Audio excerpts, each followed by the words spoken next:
요나서 4장 1, 2절과 9절에서 11절 말씀입니다. 요나가 매우 싫어하고 성내며 여호와께 기도하여 이르되 여호와여 내가 고국에 있을 때에 이러하겠다고 말씀하지 아니하였나이까?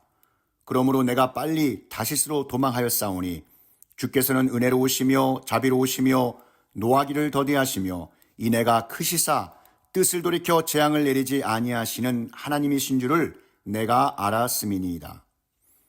하나님이 요나에게 이르시되 내가 이 박농쿨로 말미암아 성내는 것이 어찌 옳으냐 하시니 그가 대답하되 내가 성내어 죽기까지 할지라도 옳으니이다 하니라. 여호와께서 이르시되 내가 수고도 아니하였고 재배도 아니하였고 하룻밤에 났다가 하룻밤에 말라버린 이 박농쿨을 아꼈거든. 하물며 이 큰 성읍 니느웨에는 좌우를 분별하지 못하는 자가 12만여 명이요 가축도 많이 있나니 내가 어찌 아끼지 아니하겠느냐 하시니라. 주님이 기뻐하시는 개역, 낮아짐의 영성, 요나서 4장 1, 2절과 9절에서 11절 말씀입니다. 사랑하는 성도 여러분, 오늘은 종교개혁주일로 보냅니다. 종교개혁은 1517년 마르틴 루터가 비텐베르크 성당 그 문에 95개조 방방문을 붙였는데 그의 목적은 단순히 교회를 비판하는 것이 아니라 교회를 하나님 아버지 앞으로 다시 세우는 것이었습니다. 개혁은 언제나 다시 하나님 앞에 서는 영적 운동입니다. 형식의 변화를 넘어 하나님의 마음을 회복하는 일입니다. 그런데 오늘 본문 요나서는 놀랍게도 하나님의 종, 하나님의 사람이 개혁되어야 할 대상임을 보여주고 있습니다. 요나는 선지자였습니다. 하나님의 뜻보다 자신의 의로움에 더 민감했던 사람이었습니다. 하나님께 순종했지만 자신의 자존심은 여전히 무너지지 않았습니다. 요나가 심히 싫어하고 성내며 이 말씀 속에도 이렇게 나오죠. 니느웨가 회개했을 때 요나는 기뻐하지 않았습니다.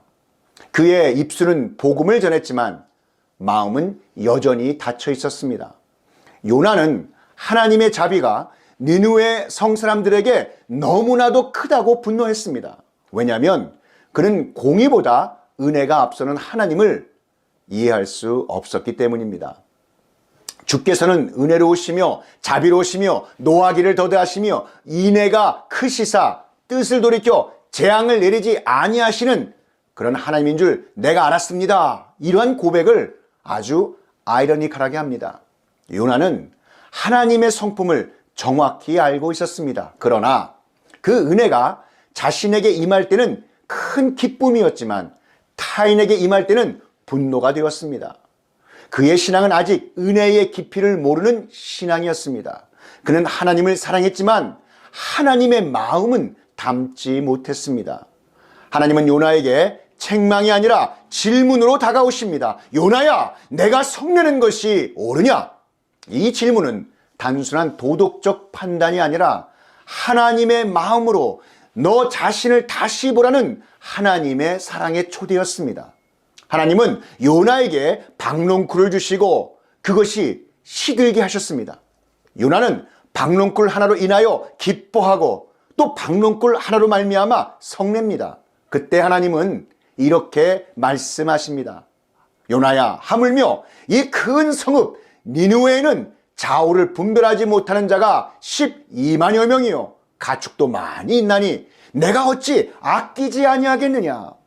요나가 붙잡은 것은 자신의 감정과 자신의 관점이었지만 하나님은 잃어버린 영혼의 관점으로 세상을 보고 계셨습니다. 주님이 기뻐하시는 참된 개혁은 하나님의 시선으로 나 자신을 다시 보는 것입니다. 하나님은 지금도 우리에게 묻고 계십니다.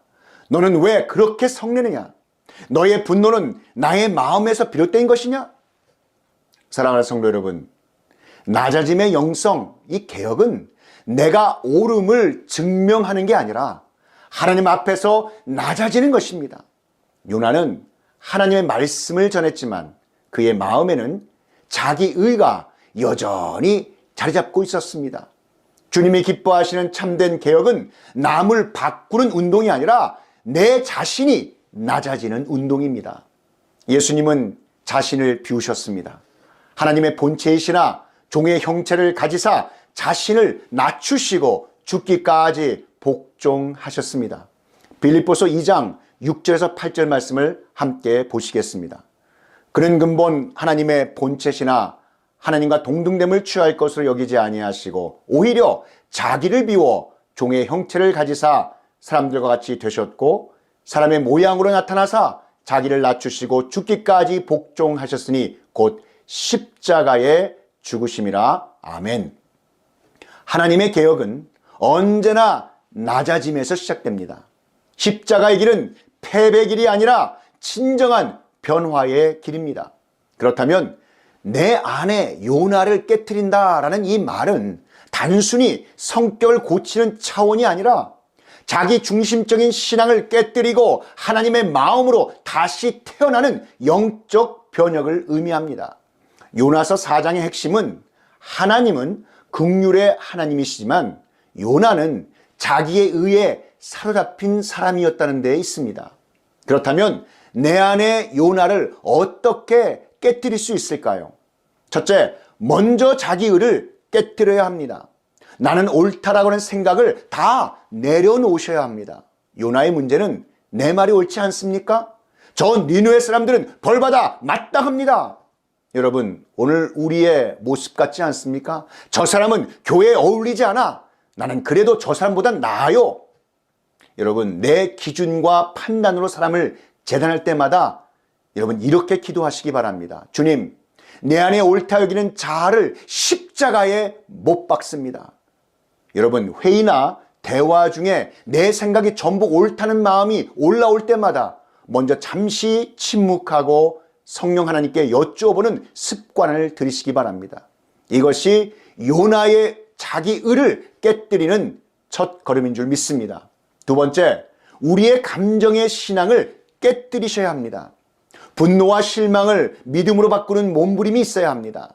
요나의 문제는 하나님께 화를 냈습니다. 내가 이렇게 될 줄 알았다니까요? 오늘의 우리들은 하나님께 실망하고 교회에 상처받고 사역에 낙심한 적이 너무 많지 않습니까? 감정의 요나를 깨뜨리는 방법은 감정의 자리에서 무릎을 꿇는 것입니다.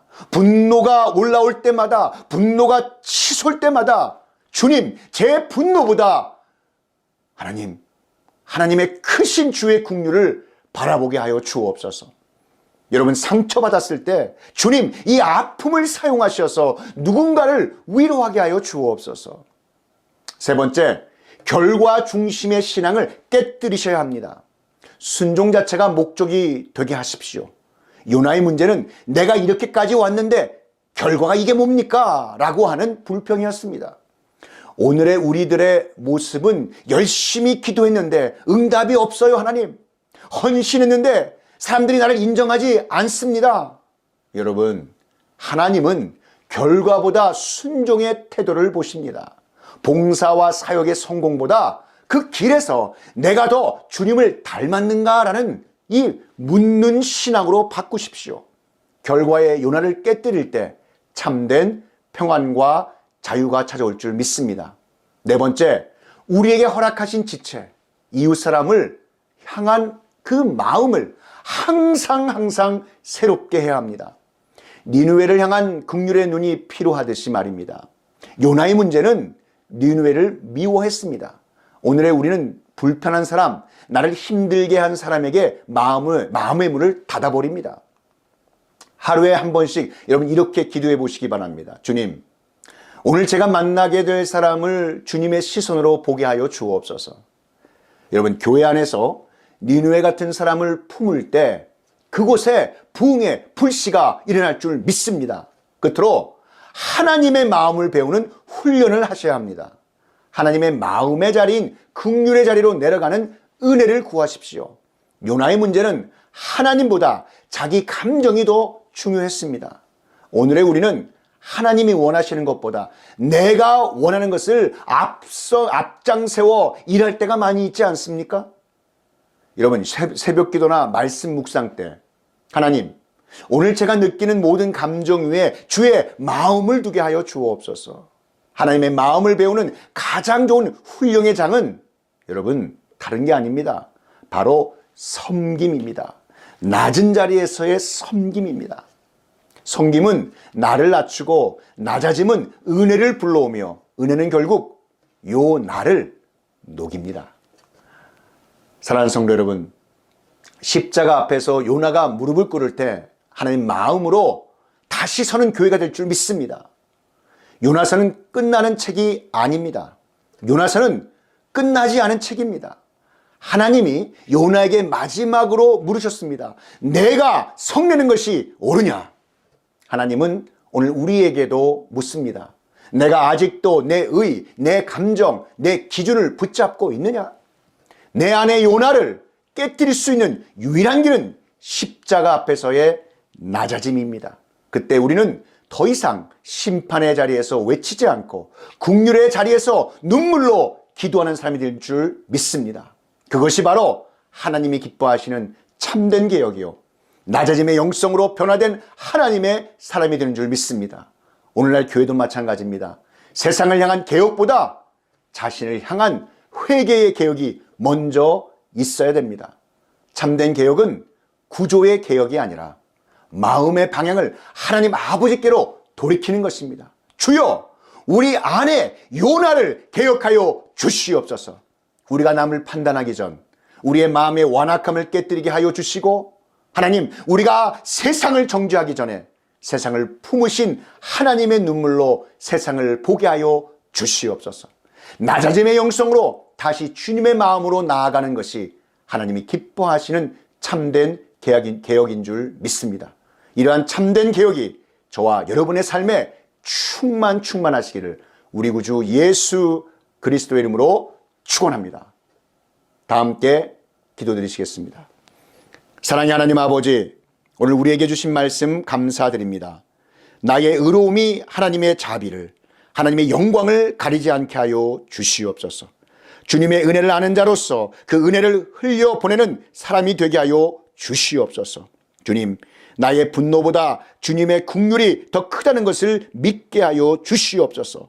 참된 개혁의 길을 걸으며 십자가의 낮아짐으로 우리 예수님을 닮게 하여 주시옵소서. 이 모든 말씀 우리 구주 예수 그리스도의 이름으로 기도하옵나이다. 아멘.